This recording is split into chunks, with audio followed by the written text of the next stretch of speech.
일순환죄는 일례독죄는 자, 그럼 똑같은 형사법이니까 같은 어떤 이때 그 기법으로 공부하면 될까? 천만에. 같은 형사법이라도 천지차이야.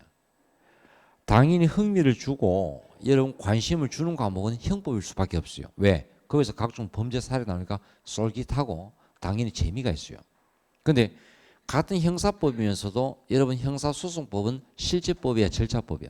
절차법은 어떤 그냥 과정이다 보니까 맨날 나오는 게 범죄 사례가 나오는 게 아니라 주로 뭔데 신청은 뭐로 서면으로 할지 구두로 할지 언제 며칠 이내 할지 불복은 어떻게 할지 정말 사람 질리게 만드는 과목이 형소법이야.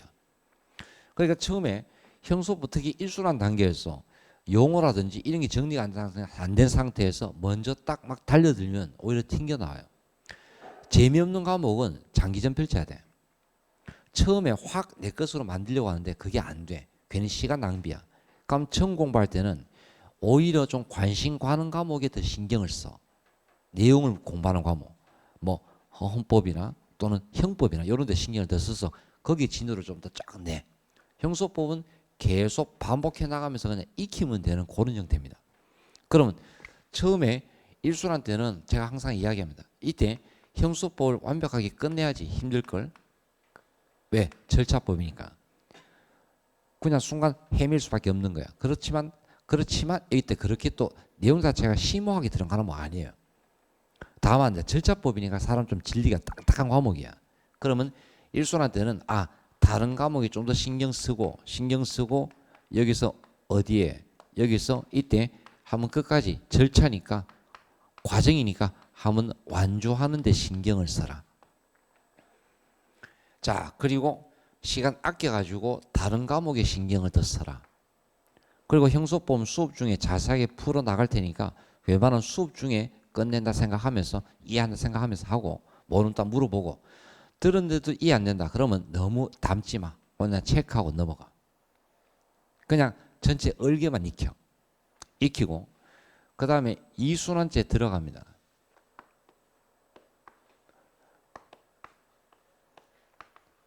이순환죄 들어가는데 제가 볼 때는 제일 집중해야 될 타임은 언제입니까? 이순환때입니다.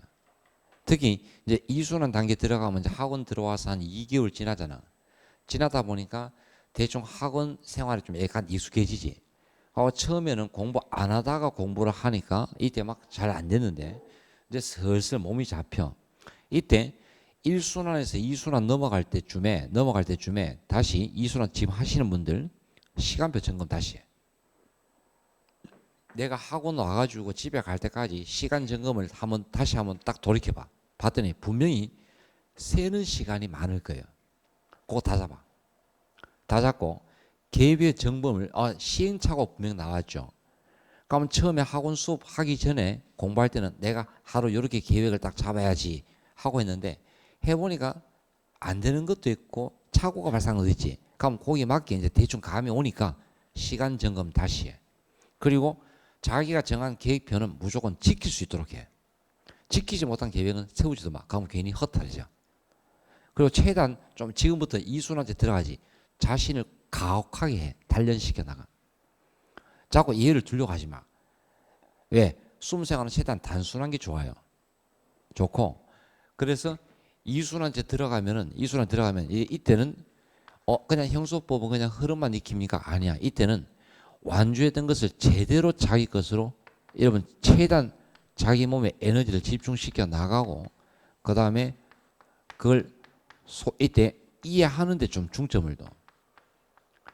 이때 공부하다가 몰랐던 건 체크하고 넘어가도 돼. 그러나 이때는 확실하게 익히고 그리고 형소법은 절차법이니까 결국 암기가 따라갈 수밖에 없어. 그 다음부터는 연습 하나 꺼내놓고 예컨대 뭐 피자 신문이라면 절차를 자기 한번 구성을 해봐.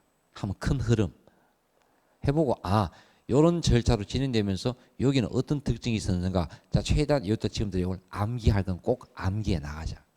알겠죠? 나오고 그 다음에 기출문제 꼭 풀이 시작해.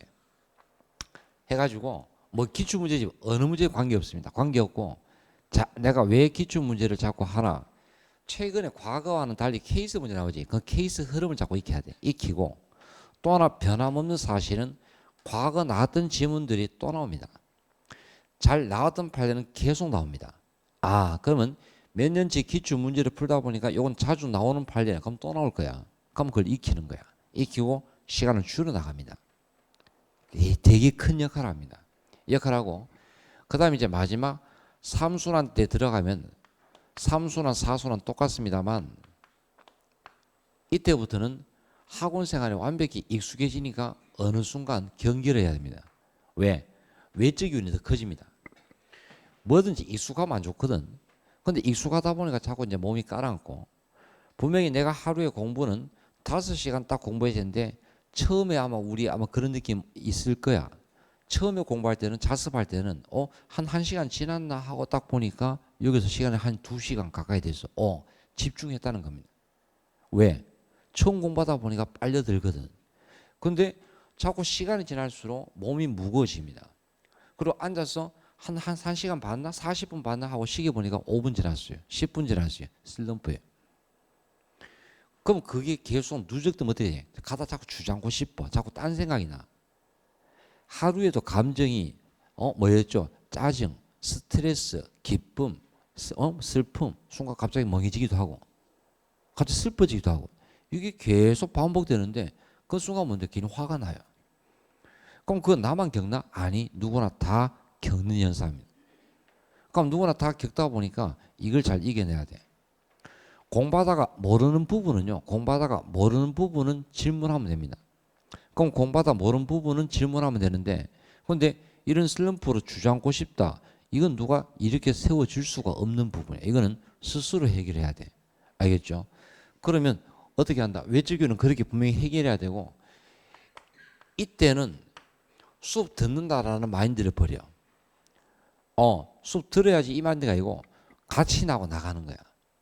나가면서 최소한 내가 그때 뭐 긴급체포면 긴급체포, 현행범체포 현행범체포에서 먼저 하면 전체 흐름을 딱 그려봐. 그려보면서 수업 때 하는 내용을 다시 한번 점검하는 단계로. 그리고 아차 요거 놓쳤구나. 그건 다시 한번 환기시키는 단계로. 사순환 마찬가지입니다. 똑같이 그런다. 그리고 자 과거에는 5과목 시험 칠 때 영어 이런 거 들어갈 때 그때는 특징이 뭐였니? 영어나 한국사 이런 것 때문에 장수생들이 항상 영어나 그 다음에 국사 이런 쪽이 많이 힘들었어. 딴 과목, 법과목 잘 나오는데 했는데 지금 변수가 영어하고 한국사가 여러분 자격시험이잖아. 근데 그 자격은 웬만하면 다 따더라. 웬만하면. 그럼 결국 싸움은 법과목 싸움이야. 그러다 보니까 당연히 법과목의 난이도 이번 많이 올라갈 수밖에 없죠. 올라갈 수밖에 없는데 그러나 법과목이 한계가 있어요. 영어하고는 틀려. 어학과는 달라. 선생님 학교에서 제가 전공이 법대가 아닌데 관계없어. 지금껏 쭉 해보니까 전공이 법대가 아닌 사람이나 그 학원에서 수업 들었을 때 한계는 4, 5개월 지나면 똑같은 실력이야. 비슷해져. 차이가 없어. 차이가 없고 다만 누가 좀 더 집중하는 싸움이야. 자신감 가져. 자기 이야기 하다 보면 자꾸 쌤 제가 되겠습니까? 라는 이런 회의적인 생각을 하는데 그럼 공부 못해요. 어차피 싸움은 시험은 도박이야. 그럼 도박은 실패한 도박하면 안 되잖아. 회의감 가지고 자꾸 약해지면 누가 그 싸움 이기겠어. 물론 나는 이길 거야. 친구한테 만나면서 내가 이야기할 필요는 없지만 마음속에 오는 마인드를 딱 가져. 가지고 쭉 합격한 친구들 보니까 대화는 묵묵하게 그 길을 계속 꾸준하게 가고 뒷심이 있는가 이 차이더라. 그 경찰학교에서 2학기를 수업했거든. 충주에서. 수업했는데 이야기 딱 거긴 다 합격해서 들어온 친구들이잖아. 물론 합격해서 들어왔기 때문에 여유가 있는지 모르겠지만 대체적으로 이야기해보면 다 낙관적이야. 또 왜? 괜히 사소한 것에 별로 신경 안 쓰고 그걸 즐겨 받아들여. 그런 공부할 때 마인드도 필요해. 그리고 꾸준하게 나가는 게 정말 중요합니다. 자, 그렇게 말씀을 좀 드리고